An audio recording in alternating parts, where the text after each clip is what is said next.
Good morning, students. So, before I start off the actual class, from yesterday's Miley, we have learned that a simple harmonic motion is a little bit different from periodic motion, oscillatory motion that we know of, and that actually is defined when a motion is simple harmonic. We say that the acting force generating the motion is proportional to the displacement from the center, the restoring force we call it, and because it acts in the opposite direction, it comes with a negative sign. So F is equal to minus Sy. That was the equation, and we had developed the differential equation from there. We had shown that the differential equation has three different kinds of solution. Apart from A sin omega t plus phi, there are solutions of A cos omega t plus phi, combination of the two sine cos function as well as the exponential function. Okay, we have obtained the velocity and have shown how the phases of the velocity lags or leads. It depends on displacement. We have obtained the expression for acceleration and thereby time period. We did few problems yesterday.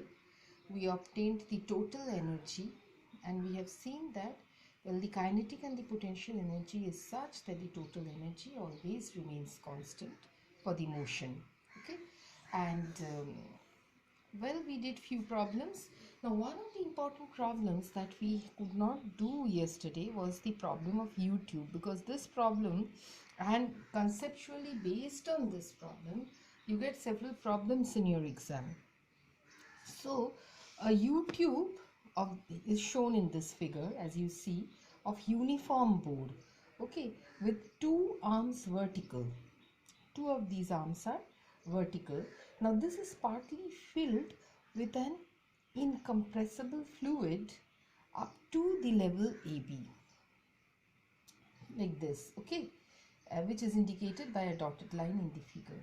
Now the mass of the liquid M, we call it as equal to LSD, where L is the height of the liquid column over here. This is your L, okay, the actual height of the liquid column, and S is the area of cross section, all right, and D is the density.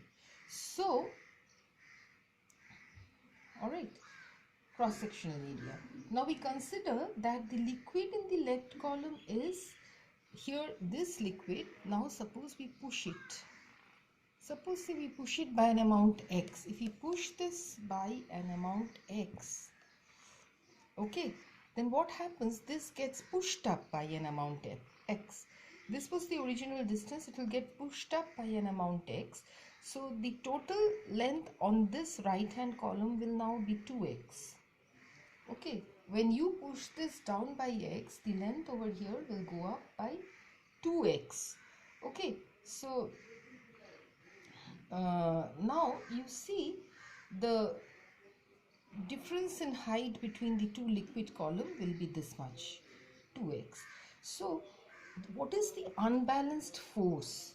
If you try to find out on the whole liquid column, once you push it down, it is equal to the weight of this liquid column of height 2x. So F prime over here is the unbalanced force. It is length into area into density. So length into area means volume, into density means mass. So the unbalanced force is actually mg. Okay. Now if the liquid in the right column, if you release the liquid in the right column, then what happens? F prime will try to make the liquid level same in both the columns. Okay, so the liquid levels will execute oscillatory motion, isn't it, if you release the height? So the restoring force F will be minus of this isn't it, mg, 2x s dg. 2s into x is volume, d is the density. So the acceleration F will be restoring force divided by m, mass. So this is your mass actually, All right, this L is actually not small l, it will be capital L. Okay, so this is capital L. All right, so this is what you'll be getting, and this will result in this. So what does that say? That the acceleration is proportional to minus of x, or the restoring force is proportional to minus of x. So this actually establishes that the motion is simple harmonic, and omega square is 2g by L. So from here you can say that T is equal to 2 pi root over of L by 2g, isn't it? This is what we conclude from here. All right, so basically you see, um, well, what we get from here is how, so when we get any such problems on floating objects or oscillation in YouTube, or suppose say we are actually pressing a floating say a cubical block of wood on water. If you press it, it will execute oscillation, the time period for that.